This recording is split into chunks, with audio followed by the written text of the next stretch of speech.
All right. What's going on, everybody? Couple things, man. Welcome to Treeline Podcast, dude. Hey, I put a TikTok up a couple of days ago, man, and it's at like 18,000 views right now. So it's doing very well for me personally. I also noticed some of you guys took it and you. I don't think I've seen any stitches or whatever they're called on TikTok, but I have seen a couple people have done some duets with it, which is cool, man. One of which has like 124,000 views, man. I could name you, man. I'm not sure, but thanks. I know that you didn't reach out or nothing. I'm not asking you to. I'm not asking anybody to. Duet all you want. Stitch all you want. I don't care about the views. Take all the views you want. As long as you putting my face out there and Treeline Podcast, you're tagging Treeline Podcast in it, I don't care. Take it. Expose it. Give me more exposure. Thank you. I just want to start out by saying thank you for that. All right. Not a lot of news on the UAP gross or any kind of weird alien situation going on. Nothing on Peru yet. There has been some imagery coming out. I don't want to show it yet on TikTok because none of which I've seen has been verified. I've seen some really creepy pictures coming out of Peru right now by that tribe we spoke about the other day, Ikutu tribe or Ikitu. I didn't bring my notes in here, guys, so I apologize for that. But I believe there's images coming out of there, and there's one specific one that I want to show you guys, but I'm not going to do it on this podcast, not yet, not until it's verified by like some kind of credible source. Right now, just a lot of people are saying, hey, man, I seen this picture, check out this picture, and there's one going on TikTok right now that I guess it looks like just a beam of light humanoid, just a humanoid beam of light thing. Looks really kind of weird and kind of creepy and scary looking, but like I said, I don't want to show it on here until it's been until we get it authenticated by some kind of credible source. But I've noticed a lot of other TikTokers don't really give a crap about authentication. They're just posting the crap out of it. So go for it, man. TikTok's a great place where you can just talk about whatever shit you want to. Cool, man. So I'm not showing any imagery of Peru that's coming out of Peru yet because none of the imagery that's come out of there has been like verified by a credible source. So that's why. Otherwise, I'd be showing you guys pictures. And I will as soon as we get them verified. Okay? All right. Moving forward. I'm not sure if anybody here has ever heard of Sean Ryan or the Sean Ryan podcast, but I discovered him a couple of months ago, dude, and he hasn't been around very long. His podcasts are very successful, millions of views on his podcasts. Sean Ryan is a prior Navy SEAL. All right, and he does a film podcast like this. I'm not sure if it's Audible. I watch him on YouTube, but he talks to veterans. He talked to a couple whistleblower veterans about the UAP stuff. He's spoken to Eddie Gallagher. That's one I want to talk about today. Eddie Gallagher. Eddie Gallagher was also a Navy SEAL. If you guys were paying attention to some of the military news that was going on back in like 2020, 21. Eddie Gallagher was charged in the Navy, according to the Uniform Code of Military Justice. He was charged for murder for supposedly killing an ISIS fighter in, what was it, Afghanistan or Iraq? No. I don't know. I've been watching the podcast, but he's been to both. I'm not sure where he was in 2020 and 2021. He could have been... He's probably in Iraq because that's where I know a lot of the ISIS stuff was going down in Iraq. I wish I could have told you guys guaranteed, or I wish I could tell you guys for sure, but I'm pretty sure it was Iraq. I've been watching it all day. It's about a 6-hour podcast. Sean Ryan don't got no limits, man. He'll just talk to these guys for like 6-7 hours, and their stories are told. So if you never heard of Sean Ryan, go check him out, man. Sean Ryan is a badass Navy SEAL with a badass podcast, talks to badass guests about some badass subjects. So check it out. But getting back to Eddie Gallagher. So Eddie Gallagher served in the military 20 or 21 years, something like that. Very long time. Seasoned military combat SEAL, combat veteran. And he was on a deployment in Iraq, and they were dealing with the ISIS situation, as we all saw in the news. Obviously, we saw the sugar-coated version. If you listen to some of what he talks about in the podcast, what we heard is a very sugar-coated version of what ISIS was doing to their local civilians out there. Incredible how incredibly disgusting these human beings are, or were, back in 20 and 21. Anyways, a young ISIS fighter was gasping for air, basically on death's doorstep, and Eddie Gallagher, platoon sergeant at the time, called for his medics to come up and to start assessing the situation and treating the ISIS combatant. Mind you, treating the ISIS combatant, not killing him. He had his medical guys come up and treat him. It was almost, and in the interview, you'll see Eddie Gallagher talks about it, but it's almost guaranteed this kid was going to die. The ISIS fighter was not going to make it. So he had his medics come up, and he saw it as a training opportunity, as most military men probably would. Most people serving in combat-related MOSs or jobs in the military are probably going to see that as a training opportunity. Like the counterattacks are no longer happening. We pretty much got a solid cordon going on here. It's a very safe space. This man's on death's doorstep. The least we can do is get some training while we try to save his life, even though he was just shooting at us. You know what I'm saying? These are ISIS fighters, so they wouldn't do the same for us, basically. You know what I'm saying? Like, they're not going to pull their medics up if they have medics. I don't even know if they roll with trained medical professionals, but anyways. They would not provide us that courtesy. Not only would they let us die there on the sand, but they would probably expedite the process. So the fact that Eddie Gallagher brought his medics up to treat him at all, let alone for taking it as a training opportunity for his platoon, to treat him at all was more of a respectable thing to do as a man than what any ISIS fighter would have done for any U.S. service member, period. All right? So when I watched this, I'm still watching. I'm about halfway through, but he got to some of the juicy parts. He talks about that day.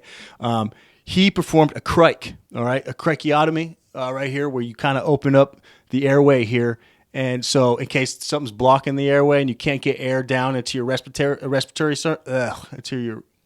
into your lungs, all right, they'll crack you right here with a knife. They'll crack this little windpipe so you can start breathing air in and out there if there's an obstruction above it. So that's what he did. He performed a crike on this combatant fighter.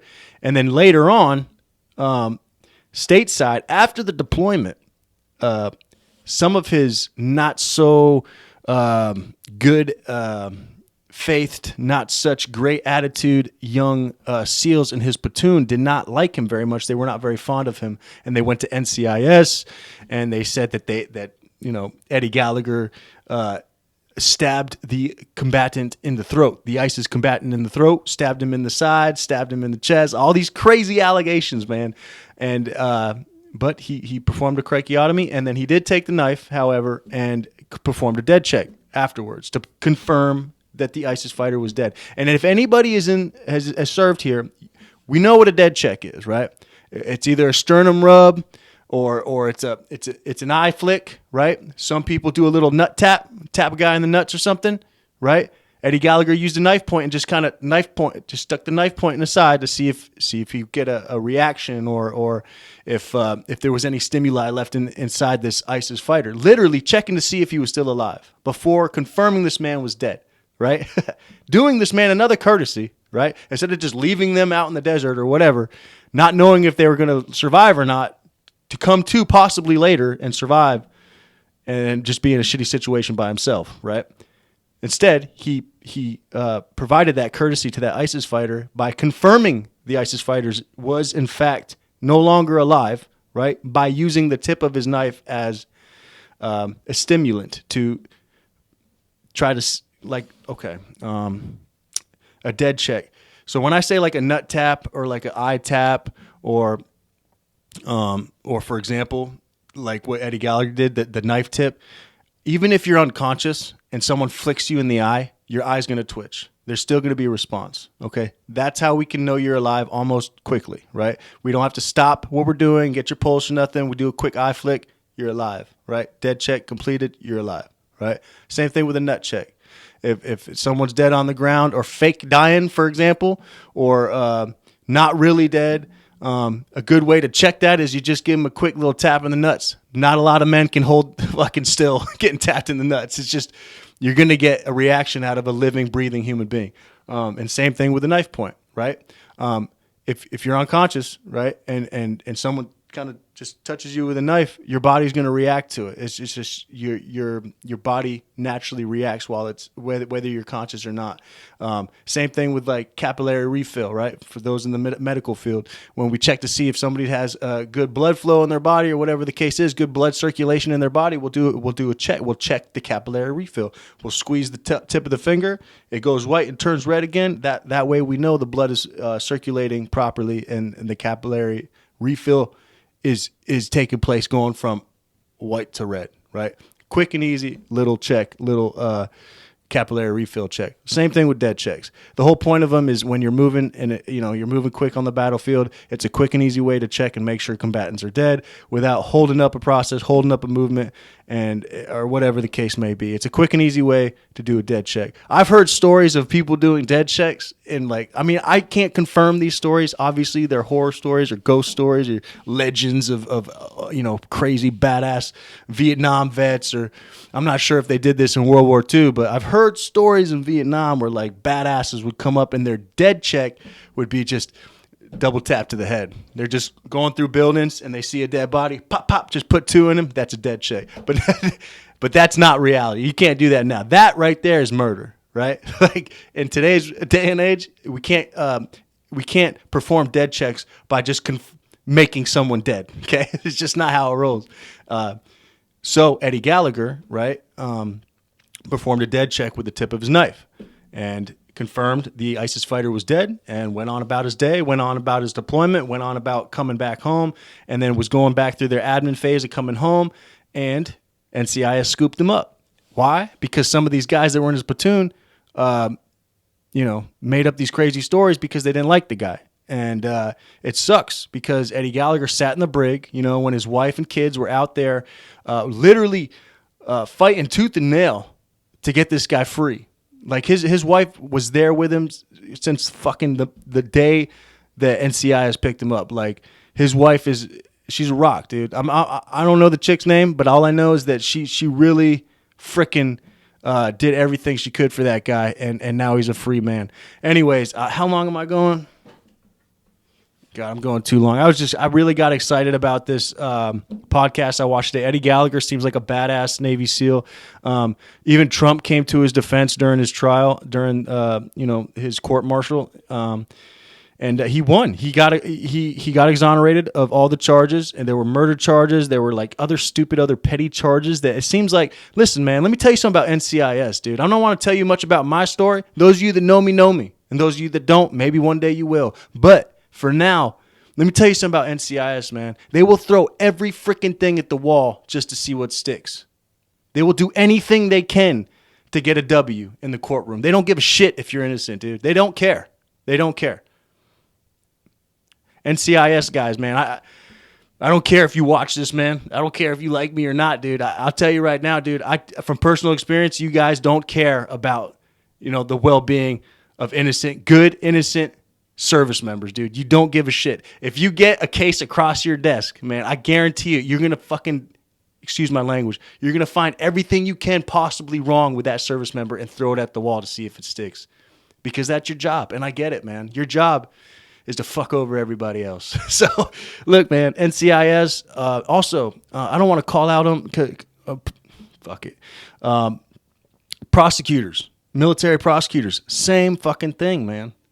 And military prosecutors, man, they will literally lie, cheat, and steal to get you thrown away, dude. And I'm sure I'll get some comments of people talking, saying like, no, that's not true, man. Prosecutors are good dudes in the military. All right, not from my experience and not from some of the experiences I've seen on some of these podcasts, dude. It's just, it's sad, man. Literally, their job, their professional life is to eat other Marines and shit them out. So I'm not a big fan of NCIS, if you can't tell, and I'm not a big fan of military prosecutors. If that says anything about me, I'll just leave it to your imagination. All right. But anyways, I'm going to cut it short, man. Just check it out. Eddie Gallagher. Check out Eddie Gallagher on the Sean Ryan podcast. Sean Ryan is super badass. If you guys are into military vets and military podcasts, check out the Sean Ryan podcast. He is a breath of fresh air for military vets. As well, Eddie Gallagher beat his charges in 2021. I think he's got a book out. Go check it out, too. I'm not sure what it's called, but I know Eddie Gallagher wrote a book about it. I may check it out. But I love you guys. Like, follow, subscribe, please. You guys been watching the videos. Thank you. You guys been loving the TikToks and stuff. Thank you.